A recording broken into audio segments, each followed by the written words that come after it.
왜 안 자고 그러고 있어요? 그냥요. 먼저 자요.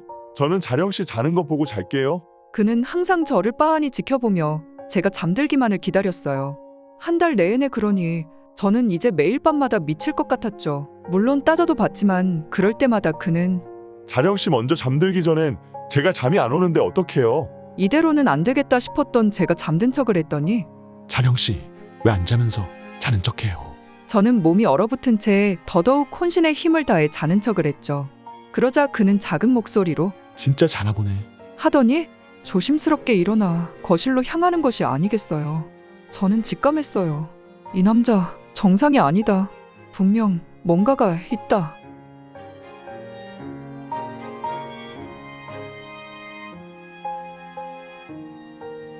엄마, 제발 정신 좀 차려.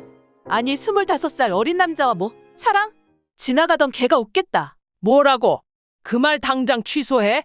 네가 그 사람에 대해 뭘 안다고 그렇게 함부로 말해? 이것 하나만큼은 잘 알지? 그 사람, 엄마에게 뭔가 바라는 게 있어서 접근했다는 거. 그게 아니고서야 그 사람이 미쳤다고 25살 많은 엄마를 만나겠어. 그 남자랑 헤어질 거 아니면 나랑 연락하지 마. 끊어. 수화기 속 딸은 그렇게 말하곤 전화를 끊어버렸습니다.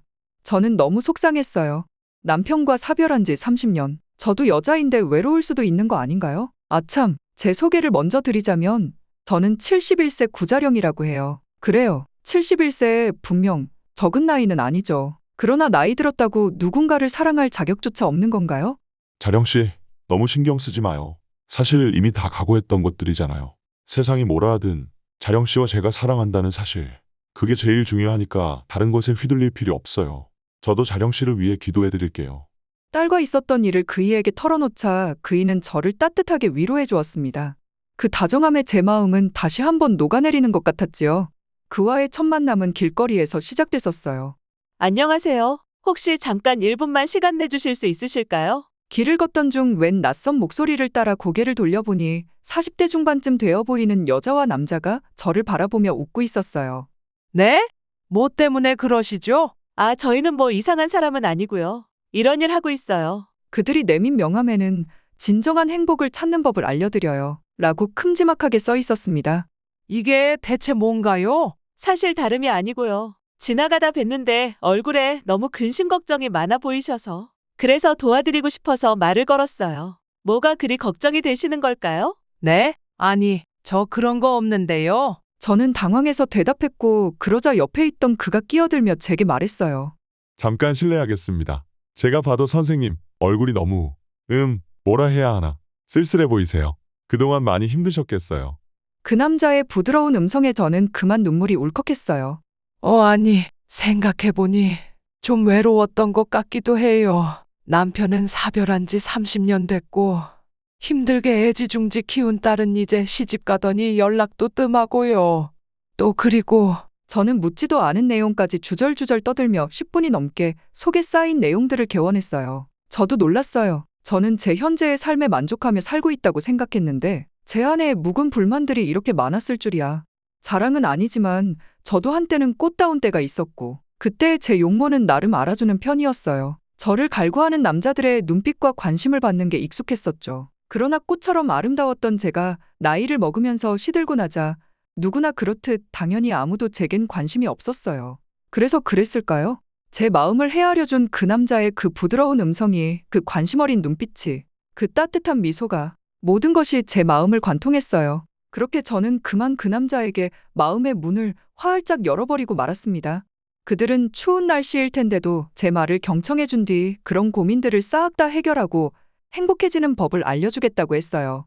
그런 게 진짜 있다고요? 물론이죠. 저희들을 봐보세요. 얼마나 행복하고 편해 보이나요? 듣고 보니 정말 그렇긴 했습니다. 그들의 표정은 온화해 보였고 풍기는 분위기는 여유로웠어요. 저는 속는 셈치고 그들의 말을 좀 더 들어보기로 했어요. 그래서 그 방법이 대체 뭔데요? 그들은 그 말을 기다렸다는 듯 이렇게 얘기했죠. 그 답은요. 신에게 있어요. 그분은 모든 걸 알고 계시기에 우리는 그분을 믿기만 하면 무조건 진정한 행복을 찾을 수 있답니다. 저는 그때 알았어요. 이 사람들 나한테 지금 종교 권유를 하려는 거구나. 그런데 뭐 종교란 게 사실 나쁜 게 아니잖아요? 그냥 좋은 말씀 듣고 진실되고 건전한 마음으로 누군가를 향해 기도하고 그간 종교에 대해 생각해 본 적은 없지만 이 나이쯤 됐는데 종교 하나 가져도 되겠다 싶더라고요. 물론 제가 불과 10년 전만 됐더라도 이런 말은 귓등으로도 안 들었을 거예요. 그렇지만 저는 꽤 오랜 기간 혼자 쓸쓸했습니다. 집안에선 적막함을 덧대기 위해 억지로 켜놓은 TV 소리만 하루 종일 흘러나왔고, 가끔 혼자 장을 볼 때는 함께 장을 보러 온 노부부들을 보면 얼마나 부럽던지요. 그래, 차라리 이참에 종교라도 하나 가지면 좀 덜 외롭지 않을까 싶었던 저는 그만 그래서 제가 뭘 하면 될까요? 하고 대답해버리고 말았고, 그게 모든 비극의 시작이었습니다. 그렇게 저는 그들 중 남자분과 함께 일주일에 한 번씩 카페에서 만나 어떤 두꺼운 책을 공부하기 시작했어요. 저는 당연히 그것이 성경인 줄 알고 한 달째가 되던 날 이렇게 말했죠. 이렇게 공부해보니 성경 말씀들이 참 좋은 게 많네요. 아니요, 자령 씨. 저희가 지금 공부하는 건 성경이 아니에요. 네? 그럼? 이건 비밀인데요. 이건 선택받은 특별한 분들만 공부할 수 있는 그분의 말씀들이 적힌 그런 경전이에요. 네? 그분이라뇨? 그게 무슨... 그럼 지금 여기가 그 기독교나 천주교 뭐 그런 곳이 아니란 건가요? 쉿, 조용히 해주세요. 저희는 더 좋은 데라고 할 수 있어요. 그나저나 자령 씨, 예전부터 개인적으로 여쭙고 싶었던 건데요. 혹시 피부 관리 받으세요? 그냥 로션만 바르는데요. 그건 왜요? 아니, 처음 봤을 때부터 느꼈지만 피부가 너무 좋아 보이세요. 그의 갑작스런 칭찬에 저는 당황해서 얼굴이 살짝 빨개졌습니다. 저는 자령 씨 처음 나이 들었을 때 진짜 깜짝 놀랐다니까요. 그래서 제가 관심이 더 생겼나 봐요. 관심이라뇨? 그냥 개인적인 관심입니다. 혹시 싫으신가요? 그는 제가 당황하는 걸 즐기듯이 능청스럽게 물었어요. 아니 싫은 건 아니지만 20살 넘게 차이 나는 노인네에 무슨 관심이 있으셔서. 다 늙은 노인네라뇨. 자령 씨, 저는 저희가 나이를 떠나서 상당히 서로 통한다고 느꼈는데요. 네? 종교적으로 말씀이신가요? 아니요.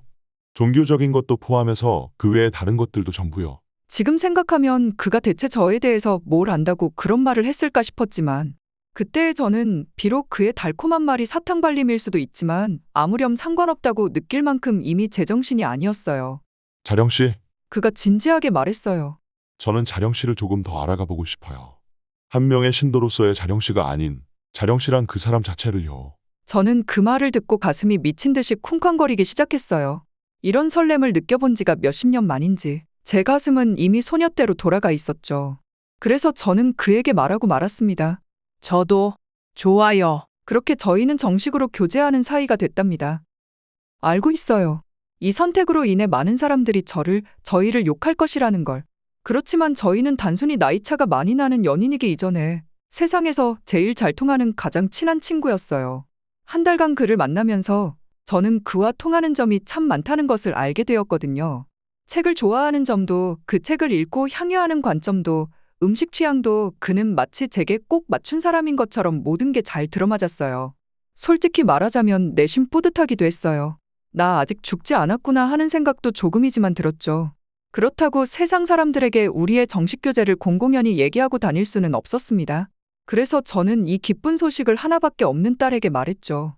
엄마, 제발 정신 좀 차려. 아니, 25살 어린 남자와 뭐, 사랑? 지나가던 걔가 웃겠다. 뭐라고? 그 말 당장 취소해. 네가 그 사람에 대해 뭘 안다고 그렇게 함부로 말해? 이것 하나만큼은 잘 알지? 그 사람, 엄마에게 뭔가 바라는 게 있어서 접근했다는 거. 그게 아니고서야 그 사람이 미쳤다고 25살 많은 엄마를 만나겠어. 그 남자랑 헤어질 거 아니면 나랑 연락하지 마. 끊어. 수화기 속 딸은 그렇게 말하곤 전화를 끊어버렸습니다. 저는 너무 속상했어요. 나쁜 기집애, 남편 없이 홀로 애지중지 키워줬더니 시집 가고 나선 연락도 한 통 없으면서 엄마의 이 허전한 마음과 외로움조차 이해 못해주나 딸에게 저는 크게 서운했어요. 그럴 수 있죠. 그렇지만 주변의 시선이 뭐가 중요하겠어요. 중요한 건 우리 둘이 서로를 사랑하고 있다는 거죠. 그는 저를 위로해줬고 저는 그 말을 듣는 순간 하루 종일 속상했던 마음이 사르르 녹아내리는 것 같았어요. 그렇게 2개월 동안 그는 저에게 변하지 않는 태도를 보여줬고 저희는 마침내 결혼을 결심했습니다. 엄마, 제발 그러지 마. 다시 한 번만 생각해보자. 응? 너를 포함해서 세상 사람들 모두가 손가락질할 거 다 안다. 그렇지만 우리 관계는 고작 그런 것들에 흔들리지 않아. 엄마를 이해해 주렴? 울며 말리는 딸을 외면한 채 그렇게 그와 저는 혼인신고를 했어요. 그렇게 그는 저희 집에 들어와서 살게 됐죠.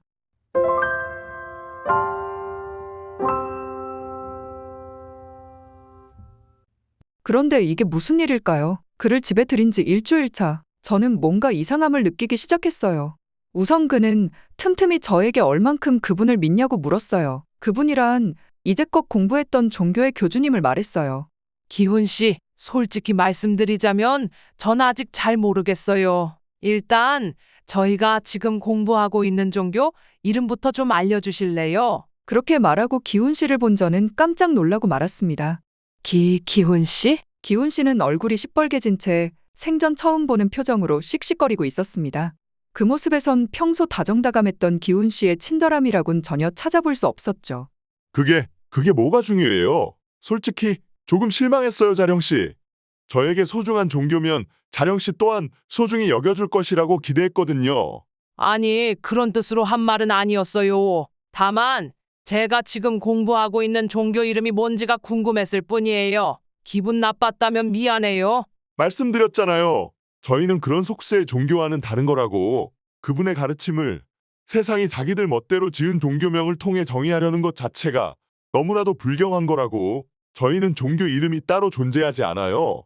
그저 그분의 말씀으로서만 존재하는 가르침일 뿐이죠. 저는 이제서야 확신이 섰어요. 아, 이 종교 사입이다. 저는 발을 빼고 싶었지만 돌이킬 수 없었죠. 이미 혼인신고를 올린 뒤였고 그와는 이미 한 집에 사는 상태였으니까요. 그는 수시로 저에게 자령 씨, 그분의 가르침 참 대단하지 않나요? 하고 저희 신앙심을 테스트했는데 이 질문을 하는 그의 싸늘한 표정을 볼 때마다 저는 숨이 턱 막히고 가슴이 옥죄어 오는 듯 했어요. 그렇게 묻는데 어쩔 수 있나요? 그렇다고 대답할 수밖에요. 그러면 제 대답을 들은 그이는 흡족한 듯 역시 자령 씨랑 저랑은 통할 줄 알았어요. 하고 다시금 예전에 온화하고 자상한 그로 돌아오는 것이었습니다. 보통의 사람이었다면 이 정도만으로도 미쳤다고 혀를 내두르겠지만 사실 저는 이미 그와의 결혼을 결심했을 때부터 미리 다양한 것들을 각오했었기에 이 정도는 크게 아무렇지 않았어요. 어떻게 보면 그가 저에게 가르쳐주는 가르침이란 게 크게 보면 이웃을 사랑하라던가 타인을 존중해라던가 등 일반적인 종교의 가르침과 크게 다르지 않았기에 그의 말대로 사이비 종교라는 색안경만 벗고 보면 한편으론 이로운 가르침이라고까지 느껴질 정도였어요. 사실 그가 무서운 진짜 이유는 따로 있었어요. 왜냐면 그는 매일 밤 제가 먼저 잠들기를 항상 기다렸거든요. 왜 안 자고 그러고 있어요? 그냥요. 먼저 자요. 저는 자령 씨 자는 거 보고 잘게요. 첫날이야 그렇다 쳐도 일주일째 항상 이러다 보니까 저는 이상해서 물었어요. 그래도 벌써 일주일째인데 어떻게 매일같이 그래요? 전 괜찮으니까 기훈 씨도 얼른 자요. 바라만 보고 있어도 행복해서 그러는 거니까 신경 쓰지 마세요. 그는 그렇게 한 달이 다 돼가는 기간 동안 항상 제가 잠에 드는지를 감시했고 그럴수록 저는 점점 더 그가 신경 쓰여 이제는 더 이상 토옹잠을 잘 수 없는 지경에 이르고 말았습니다. 저는 매일 밤 미칠 것 같았어요. 단순히 잠을 먼저 자고 안 자고의 문제가 아니라 계속해서 제가 먼저 잠들기를 기다리는 듯한 그의 시선이 저를 숨막히게 만들었어요. 물론 따져도 봤죠. 그럴 때마다 그는 자령 씨 먼저 잠들기 전엔 제가 잠이 안 오는데 어떡해요? 하고 당당하게 얘기하는데 낮에는 그렇게 다정다감한 그가 이상하게 밤만 되면 이 문제에 대해선 완고해진다고 해야 할까요? 마치 전혀 다른 사람처럼 행동했습니다. 이대로는 안 되겠다 싶었던 저는 그와 결혼한 지 한 달쯤 됐을 때 잠든 척을 해보기로 했어요. 제가 잠든 척을 한 지 1시간이 넘었는데도 그는 제가 진짜로 자는지 안 자는지 유심히 지켜보고 있더군요. 저는 실눈을 아주 살짝 뜨고 그의 표정을 봤는데 그만 소리를 지를 뻔했어요. 아침에 그 따뜻하고 다정한 기훈 씨는 어디 가고 같은 사람이 맞나 싶을 정도로 차갑고 싸늘한 표정을 짓는 무표정의 기훈 씨가 저를 계속해서 쳐다보고 있었어요. 자령 씨, 왜 안 자면서 자는 척해요? 저는 그 얘기를 듣고 소름이 확 끼쳤어요. 저는 이때 직감했어요. 이 남자 뭔가 정상이 아니다. 이 사람 뭔가가 있다. 저는 그의 말을 이악 물고 못 들은 척하며 계속해서 자는 연기를 했어요. 그러자 그는 안 자는 거 다 안다니까요. 일어나요, 자령 씨. 하고 제 귀에 속삭이더라고요. 저는 몸이 얼어붙은 채 더더욱 혼신의 힘을 다해 자는 척 연기했어요. 그러자 그는 작은 목소리로 진짜 자나 보네. 하더니 조심스럽게 일어나 거실로 향하는 것이 아니겠어요. 저는 미친 듯이 쿵쾅거리는 심장을 부여잡고 계속해서 그 자리에 누워 있었어요. 그가 혼자 거실로 나가 뭘 하는지 너무나 궁금했지만 몸이 얼어붙어 도저히 일어날 수가 없었어요. 정신 차리자. 지금 이럴 때가 아니야. 저는 거실로 나가 그가 뭘 하는지 확인해야겠다는 결심을 했어요. 저는 숨을 죽인 채 아주 살금살금 그를 향해 다가갔죠. 그는 자신이 갖고 온 서랍 안에 어떠한 서류 더미 같은 것들을 만지작거리고 있었어요. 기훈 씨, 지금 뭐해요? 으악! 자령 씨? 안 자고 뭐해요? 그건 제가 할 말이에요, 기훈 씨. 이 밤에 대체 안 자고 뭐 하시는 거예요? 아, 별거 아니에요. 내일 종교 행사 관련해서 필요한 내용 좀 살펴보고 있었어요. 그는 그렇게 말하며 서랍에 자물쇠를 잠갔습니다. 대체 뭘 살펴보고 있었기에 자물쇠까지 잠가요? 그거 저도 좀 볼 수 있어요? 네? 안 돼요, 자령 씨. 아무리 부부간에라도 사생활이란 게 있는 법이잖아요. 이건 제 개인 서류라서 보여드리기가 좀 그래요. 몇 번을 더 요청해봤지만 그의 대답은 한결같았습니다. 저 서랍에 뭔가 있다. 저는 확신했습니다. 그렇지만 그가 보여주지 않겠다는데 어쩔 수 있나요? 저는 하는 수 없이 그와 함께 다시 침실로 돌아와 잠을 청했습니다. 아니, 잠을 자는 척 했습니다. 그가 잠들면 내 몰래 공구로 저 자물쇠를 끊고 안에 있는 서류를 확인해보리라 생각하면서요. 이윽고 그가 잠이 들었는지 새근새근 숨소리가 들리더군요. 제가 조심스럽게 일어나려는 찰나 갑자기 쎄한 느낌이 확 들었습니다. 본능의 경고일까요? 근거는 없었지만 저는 직감적으로 확신했습니다. 저 사람 지금 자는 척하면서 내 행동을 살피는 거라고. 지금 제가 움직이면 그가 나에게 어떤 짓을 할지 모른다고. 저는 서랍 안이 궁금한 호기심보다 지금 당장의 공포감이 더 컸기에 침대를 한 발자국도 벗어날 수 없었습니다. 그렇게 그와 저는 서로 자는 척을 하며 밤을 지새웠습니다. 다음 날 그는 능청스럽게 잠에서 깬 척을 하더니 거실로 나가더라고요. 저는 잘 잤어요, 기훈 씨? 하고 잠에서 마아 깬 척한 뒤 황급히 그를 따라 거실로 나가 소파에 자리 잡고 앉았어요. 왜냐면 소파 바로 근처에 그의 서랍이 있었기 때문이죠. 그와 저는 한 공간에서 서로 아무렇지 않은 일상 대화를 주고받고 있었지만 속으로는 서로가 서로를 견제하고 있었습니다. 그런데 기훈 씨, 오늘은 출근 안 하세요? 제가 먼저 선수를 쳤습니다. 아, 오늘은 저 연차예요. 그는 태연하게 방어했죠. 그럼 어디 안 나가세요? 사실 오늘 자령 씨와 함께 갈 데가 있어요. 네? 저랑요? 근데 전 오늘 집에서 좀 쉬고 싶어서요. 기훈 씨 혼자 다녀오면 안 될까요? 제 말을 들은 그의 미간이 불쾌한 듯 꿈틀거렸지만 그는 이내 다시 그 온화한 표정을 연기하며 말했어요. 안 돼요. 저 꼭 자령 씨랑 함께 갈 곳이 있단 말이에요. 같이 가시죠. 네? 그는 이렇게 말하곤 제 팔을 잡아 끄는데 손에 힘이 어찌나 들어갔는지 저는 저항할 수가 없었어요. 그는 저보고 밖으로 나가게 얼른 옷을 갈아입으라고 했죠. 누굴 바보로 아나. 제가 옷을 갈아입으러 들어가면 틀림없이 그는 그 사이 서랍 안을 정리하겠죠. 그래서 저는 말했어요. 뭐, 좋아요. 근데 전 그냥 옷 안 갈아입고 이대로 나갈게요. 기훈 씨만 준비하세요. 네? 이대로요? 그치만 너무 집안에서 입는 차림새 아닌가요? 뭐 어때요? 나가기 전에 외투 하나만 걸치면 가려져서 괜찮아요. 아니면 혹시 무슨 이유라도 있나요? 이유는 무슨? 그럼 저도 이대로 나가면 돼요. 바로 나가시죠. 그는 저의 손을 힘껏 잡아 끌며 저를 밖으로 이끌었어요. 그래서 대체 저와 어딜 가고 싶다는 건가요? 그건 우선 제가 근사한 레스토랑 아는데 거기 가서 식사부터 할까요? 당황한 그는 아무렇게나 둘러대는 게 보였어요. 지금 우리 둘의 머릿속에는 서랍 안의 그 서류를 상대보다 먼저 확보해야 한다는 생각밖에 없었죠. 표면적으로는 서로가 서로의 생각을 전혀 눈치채지 못한 척을 하다 보니 겉으로는 부부처럼 다정하면서 속으로는 둘 다 엄청난 긴장 상태이니 이 무슨 우스꽝스러운 일이 다 있을까요? 아무튼 그렇게 저희는 식사를 하러 왔고 저는 주문을 한 뒤 잠깐 자리에서 일어났어요. 어디 가요, 자령 씨? 화장실이요. 식사하기 전에 손 좀 씻고 오려고요. 제 자리에 제 가방, 지갑도 들어있으니까 잘 좀 봐주세요. 그는 의심스러운 눈으로 저를 쳐다봤지만 자리에 놓인 저희 가방과 지갑을 보곤 저를 보내줬어요. 제가 미리 봐놨던 대로 화장실은 식당 문을 열고 나오면 건물 복도에 위치하는 공용 화장실 형태였어요.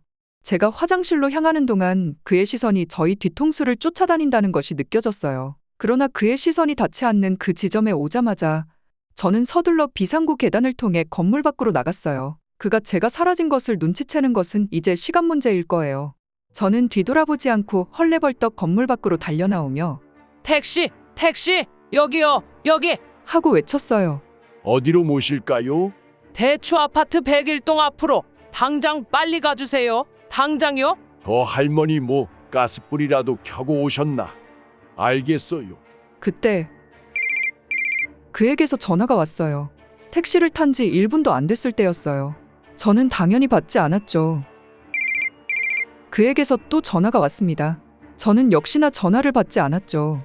그렇게 그에게서 20통이 넘는 부재중 전화가 오는 것을 다 무시한 채 저는 목적지에 도착하자마자 휴대폰으로 택시비를 계좌이체했죠. 그런데 그 순간 귀를 찢는 듯한 자동차 경적음에 고개를 돌리니 저 멀리서 그의 차가 미친 듯이 저를 향해 달려오고 있는 게 아니겠어요.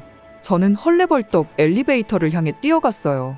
뒤를 돌아보니 그가 거칠게 주차를 한 뒤 저와 얼마 차이 안 나는 거리까지 저를 바짝 쫓아온 것이 보였어요. 잠시만요. 같이 타요. 천운이 따랐는지 마침 엘리베이터는 1층에서 올라가려는 중이었고 저의 다급한 외침에 안에 타고 있던 사람이 화들짝 놀라 문을 잡아주었습니다. 이제 그는 거의 제 뒤까지 쫓아왔습니다. 그는 엘리베이터를 타는 저를 향해 뛰어오며 외쳤어요. 멈춰! 멈추라고! 옆에 타고 있던 사람이 당황하고 있는 새 저는 엘리베이터 닫힘 버튼을 미친 듯이 눌렀고 정말 간발의 차로 그를 잠시나마 따돌릴 수 있었습니다. 그런데 그게 끝이 아니었습니다. 문이 닫힌 엘리베이터 너머로 그가 계단을 통해 미친 듯이 올라가는 발소리가 들렸어요. 저희 집은 7층. 그가 사력을 다해 올라온다면 제 상황은 결코 여유롭지 못했어요. 엘리베이터 문이 열리자마자 그가 바로 아래층까지 쫓아왔음을 알 수 있었어요. 멈춰! 멈추라니까! 저는 미친 듯이 도어락 버튼을 눌렀고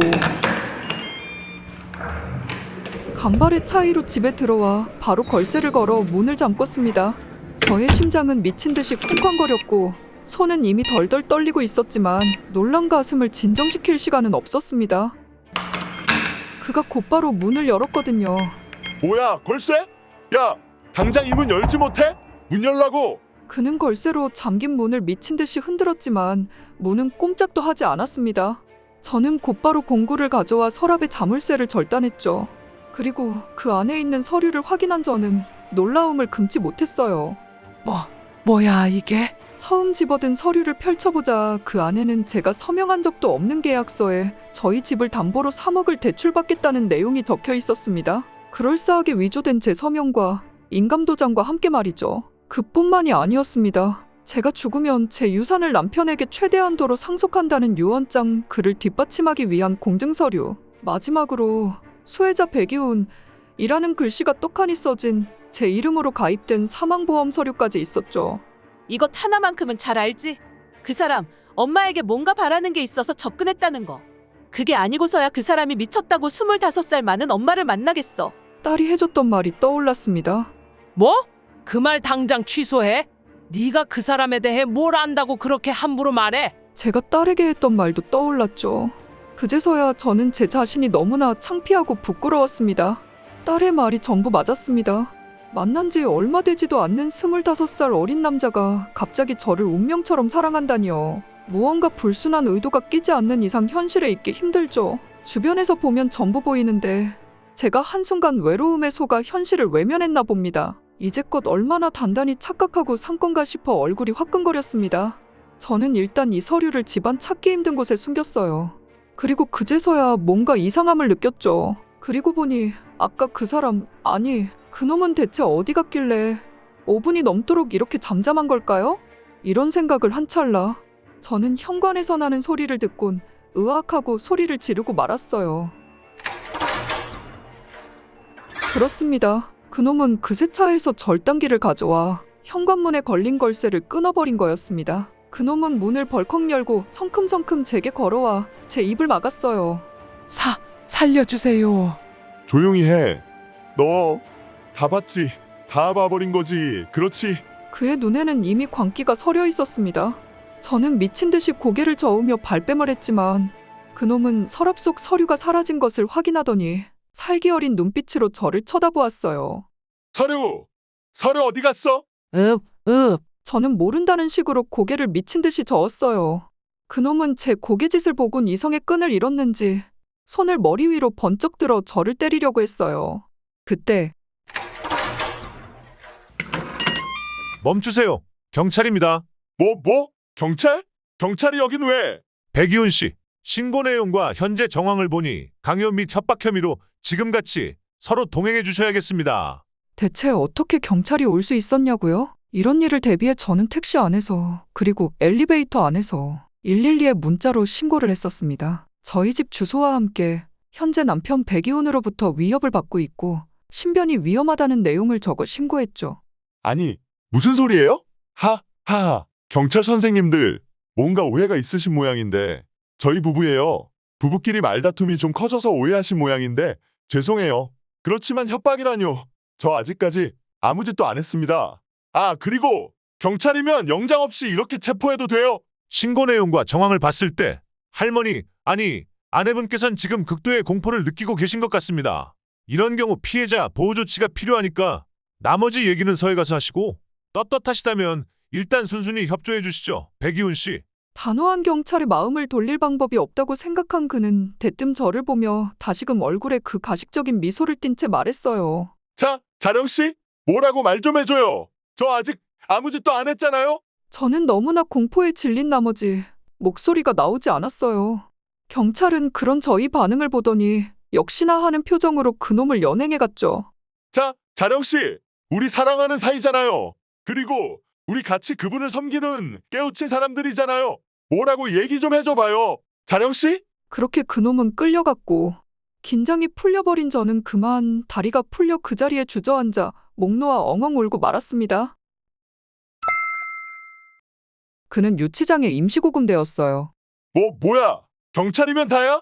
당신네들이 대체 무슨 권한으로 나를 붙잡아두는 건데? 진정하시죠. 절차는 적법하게 이루어지고 있습니다. 정식영장이 나오기 전 피의자가 도주 및 증거인멸 우려가 있는 경우엔 최대 48시간 동안 임시구금이 가능합니다. 신고자께서 지금 당신을 협박죄, 강요죄 말고도 사문서 위조 혐의로도 신고했는데요.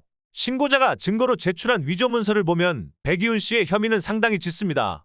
그의 죄를 입증하는 것은 어렵지 않았어요. 그가 위조한 서류들을 변호사에게 제출하자 그 이후의 절차는 쉽게 진행되었습니다. 절차를 밟기 위해 어쩔 수 없이 서를 방문했을 때 유치장 창살 너머 그가 저를 향해 소리치더군요.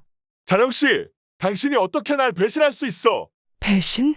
지금 배신이라고 했어. 저는 그의 목소리를 듣자 다시 한번 심장이 요동치기 시작하고 속이 울렁거렸습니다. 경찰은 급히 저와 그놈을 떨어뜨렸고 그때 했던 그놈의 마지막 말이 아직도 기억납니다. 여보, 전 당신의 돈을 허튼 데 쓰려고 그런 게 아니에요. 다 그분을 위해서, 그분의 세상을 짓기 위해서, 그 위대한 과정을 위해 헌금하려고 했던 것뿐이라고요. 다 당신을 천국에 살게 하기 위해 그런 거였어요. 그러니까 지금이라도 안 늦었어요. 제 말 무슨 말인지 이해하죠? 거기 조용히 하시고 당장 신고자와 떨어져 주십시오. 그는 마지막까지 헛소리를 했어요. 저는 경찰과 변호사에게 그간 있었던 일을 싹 다 진술한 뒤 그가 속한 단체 또한 사이비 종교로 신고했지만 그건 현실적으로 처벌하기가 힘들다고 하더라고요. 저는 혹시나 그들이 집으로 찾아올까봐 기존에 살던 집을 싹 정리하고 시골로 도망치듯 이사했습니다. 미안하다. 진짜 미안해, 미경아. 그때 네 말을 들을걸. 이혜미가 미쳤었나 봐. 진짜 미안해. 딸은 그런 저를 껴안으며 아니야, 엄마. 내가 엄마가 얼마나 그동안 힘들었을지도 모르고 무작정 이상한 사람 취급만 해서 미안해. 엄마도 많이 힘들었지. 저는 예상치 못한 딸의 말에 다시 한번 눈물이 주르륵 흐르고 말았습니다. 그래요. 나이 들고서 외로울 게 뭐가 있겠어요. 비록 서로 떨어져서 자주 보지는 못하는 사이더라도 항상 저를 제일 위해주는 세상에서 제일 든든한 제 딸이 있는데 말이죠. 제 사연은 여기까지입니다. 지금까지 제 미련한 사연 들어주셔서 감사하고 혹여나 해주실 말씀이 있다면 댓글로 남겨주세요. 충고를 해주신다면 귀담아 들을 것이고 질타를 하신다면 겸허히 받아들일 것이며 위로를 해주신다면 감사하게 받아들이겠습니다. 그럼 저는 이만 물러나겠습니다.